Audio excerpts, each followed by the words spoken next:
राय तार कौन हिलो सर हिला के गिराइबे का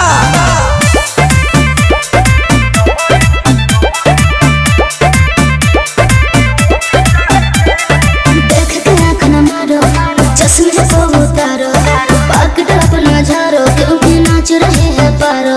चिंता मत कर गढ़ा के फरहा में चलवानी आओ देख के आँख न मारो चश्मे को उतारो पकड़ अपना झारो क्योंकि नाच रहे हैं पारो। लेती ना सूद के ना चुकुद कूद के पूरा ये सटे जावा टूट जाए दे लूट जाए दे धन लूट जाए दे नमरी पघरी उठ जाए दे लूट जाए दे धान लूट जाए दे नवरी पघरी उठ जाए दे। और हिलाओ तनी कस के मोर जब तरस के अच्छा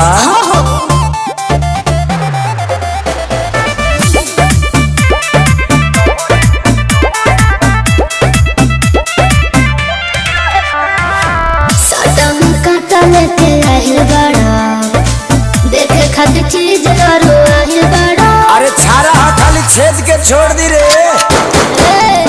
अरे रात भर तो हके ना चाहिए गोरिया काहे कि कोइले बा पागल तो हार भोरिया आजो तनिया जुड़े दे जिया दुनु है डिलाइट बूत जाए दे लूट जाए दे धन लूट जाए दे नमरी पघरी उठ जाए दे लूट जाए दे धान लूट जाए दे नवरी पघरी उठ जाए दे।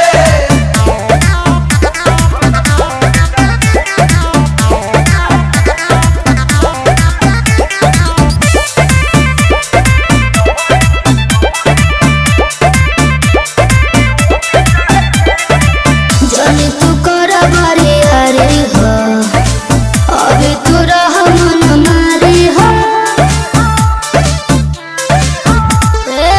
तमाचा ले लो ना रानी परा पहाड़ी के गौतम के सो प्रियंशु के सारी के छोड़ता बेचैनी यही खाती आईनी नहीं कौन के मुरुचा छूट जाए दे लूट जाए दे धन लूट जाए दे आ नमरी पघरी उठ जाए दे लूट जाए दे धान लूट जाए दे नवरी पघरी उठ जाए दे।